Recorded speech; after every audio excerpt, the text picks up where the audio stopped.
Hey everybody, I'm Whitney Wade from Plant Grow Eat, and I am excited to help you guys get started on home gardening. I teach in a few different schools, I work in a few different homes, and the thing is that the schools are closed and people are going out less and less. My kid is the camera person right now who is making faces behind the camera, thank you. So here are the basics. I want to break this down into the simplest way. It's not overwhelming. It's not anything that you need to kind of overthink. It's incredibly simple. So, for example, we need a container. I like to work in containers. We have more control over the soil. We have control over the water. Frankly, the soil in the land in the San Fernando Valley, which is where we are in Los Angeles, is sandy and clay and limestone, and it's not the greatest thing to grow directly in.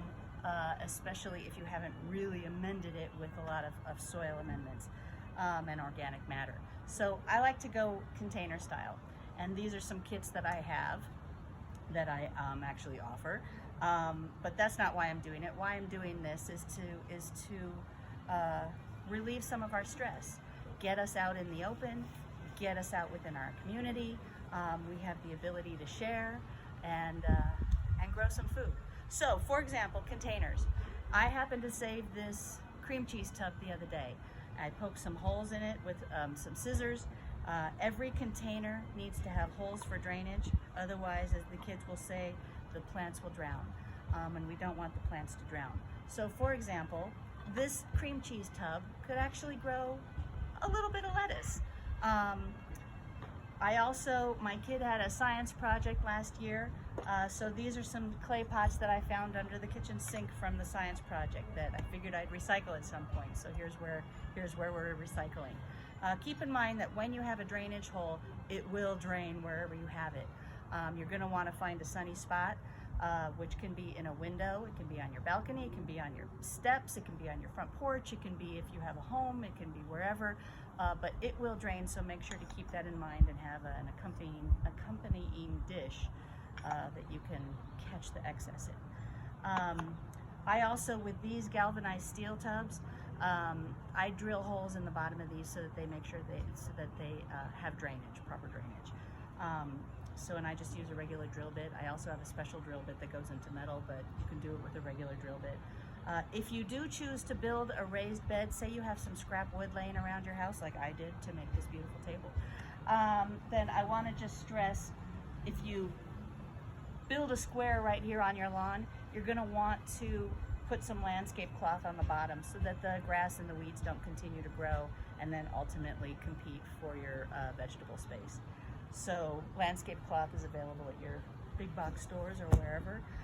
And also the point that I want to make is that I don't want to send you out to go shopping. I want you to be creative. Look at what you have around your home. Look at what your neighbors have. I saw someone with a Facebook post who said that they asked a relative, oh, do you have an extra bag of soil in your garage?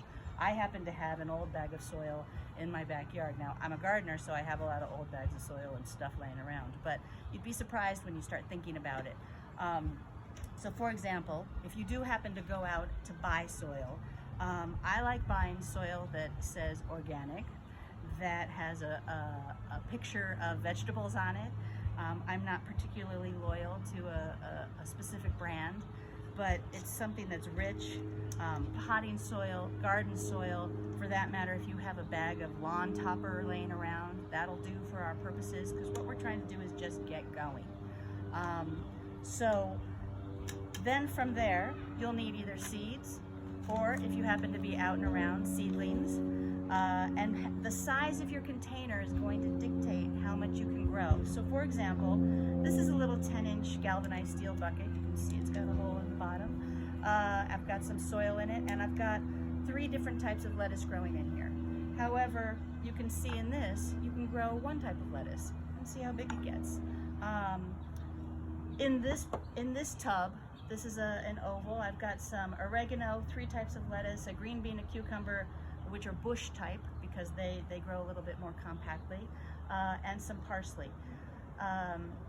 And then in this 12-quart bucket, I have a tomato, which will need a stake, a basil, and a parsley. Over here, I have my salsa tub, which is a tomato, a green onion, a cilantro, and a jalapeno. Now, if you do get a tomato or a pole bean or a vining cucumber versus bush bean and bush cucumber, you can either stake it up, or depending on where you're putting your tub or container, you can let it drape down and it'll grow like down a set of stairs, or it'll grow in front of the bucket on the ground if you leave it there. So seeds, seedlings, container, soil, and then also ultimately my prize garden tool are my household scissors. I use these to trim away any kind of sick or yellowing leaves, which happens in nature, but we'll talk about that stuff later. I'm just talking about, here are the supplies that I use. If you do end up staking anything, you'll need some string, but you can use a baggy tie, anything you have at home. And then I don't think for this scale, you'll actually need a hand shovel. You can use a spoon, you can use your hand, get dirty. Working in the dirt actually builds your immune system. So let's try to get healthy. Let's save the planet. Let's grow our food. And until next time, we'll do this. Thank you.